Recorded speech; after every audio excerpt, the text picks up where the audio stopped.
Hello, and welcome to my channel. My name is Kalyi, and today I'd like to talk about a condition called prosopagnosia. The common term for this condition is face blindness, and it's a neurological disorder where people who have it find it very difficult to recognize faces. The condition lies on a spectrum from mild, which might look like not being able to recognize someone you met 2 days ago, too severe, which might look like someone who can't recognise their own family members. Most people who are in the mild to moderate part of the spectrum probably know that there's something a little bit off, but they don't know what it is. They don't know that they have prosopagnosia. There's 3 ways you can get the disorder. The first is being born with it. Second is by developing a brain tumour. And the third is by having an accident where you sustain brain injury. I have had it since I was born. On the spectrum, I probably lie around 5 or 6. When I look at someone's face, I can see each of their features clearly, but I find it difficult to put all those features together into a recognisable face. Until I've seen somebody and interacted with them about 10 times, then I'll start to be able to recognise them, but not if they're out of context. For example, I've been interacting with the people who work at the post office near me for about 20 years now, and if one of them is out of the post office in the supermarket, for example, and says hello to me, I find it very hard to recognise who they are. So the first time I noticed that something was wrong was when I was about 6. We lived in a suburb that was quite far from the city, and our neighbour had a little farm where she had horses. And we had this tiny 3-foot fence, and the horses would often come to the fence and we would feed them carrots. The neighbour, she would wave to us from a distance, we would wave to her, and occasionally she would come up to the fence and talk to Mum or talk to us. But one day my mother let me walk to the corner shop to buy some sweets. It was only about 800 metres away and I didn't have to cross the road. So she let me do this to gain some confidence and some independence. And as I was walking to the shop, this lady came up to me and said hello. And I did not recognise her at all. So I told her that my mother had said to me not to speak to strangers on the street. And she went, "Oh," and scurried off. Apparently, she went and told my mother that I had been rude and pretended not to recognise her, and that was rude and it had upset her. And Mum came to me and pretty much told me off, never once asked me why I'd done that, and just said, don't be rude to people, don't upset them, you upset her.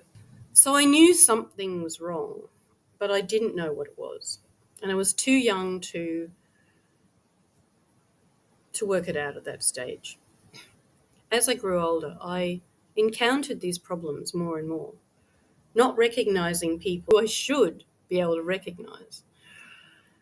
And it caused a lot of embarrassment, awkwardness, and most people would, instead of asking questions and trying to understand what was happening, they would immediately make a negative judgment on my character.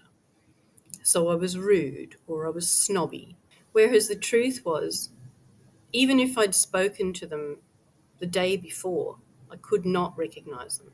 In order to cope with this problem, instead of focusing on the face, I started focusing on unusual parts of the face. So if someone had a mole or a really large nose, I would focus on that and I would know by those features that it was probably that person.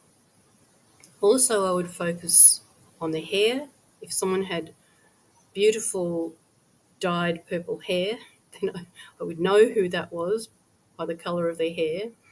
And if a man had a moustache or sculpted facial hair, then I could recognise him that way. Problem, of course, is that if you have a haircut or shave off your facial hair, I wouldn't be able to recognise you. Also, I'd look at people's body language, the way they walked, and some of the phrases they used, the way they talked, the sound of their voice to some extent, and the kind of clothes that they wore. These strategies helped me a little bit, but I still encountered these problems. And sometimes people would be so angry when I didn't recognise them, especially the next day, that they would just walk off irate, and sometimes I would never hear from them again. They would just blank me because they were convinced that I was ignoring them for some reason. So the way that I found out about prosopagnosia was that I am a big fan of Dr. Oliver Sacks. He's a neurologist. He had a film made about him called Awakenings.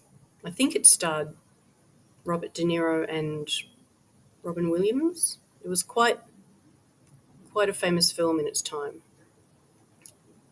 I also read a book by Dr. Oliver Sacks called The Man Who Mistook His Wife for a Hat, which I absolutely loved. And it partly inspired me to go and study my psychology degree.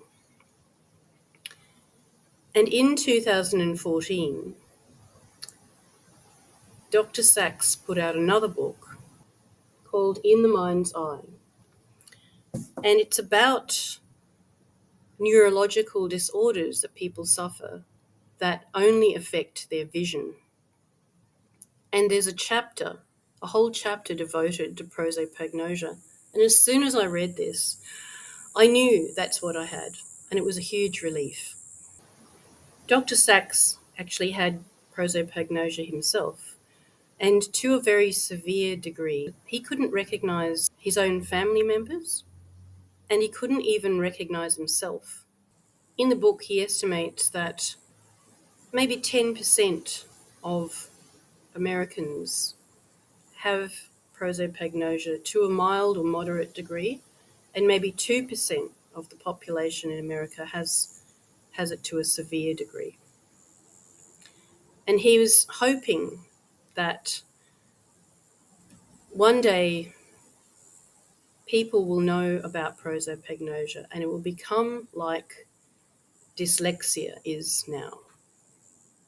Decades ago, when people didn't know about dyslexia, they would label children who had the disorder as stupid or lazy, when really they just couldn't recognise certain letters, and it made it very hard for them to learn how to read.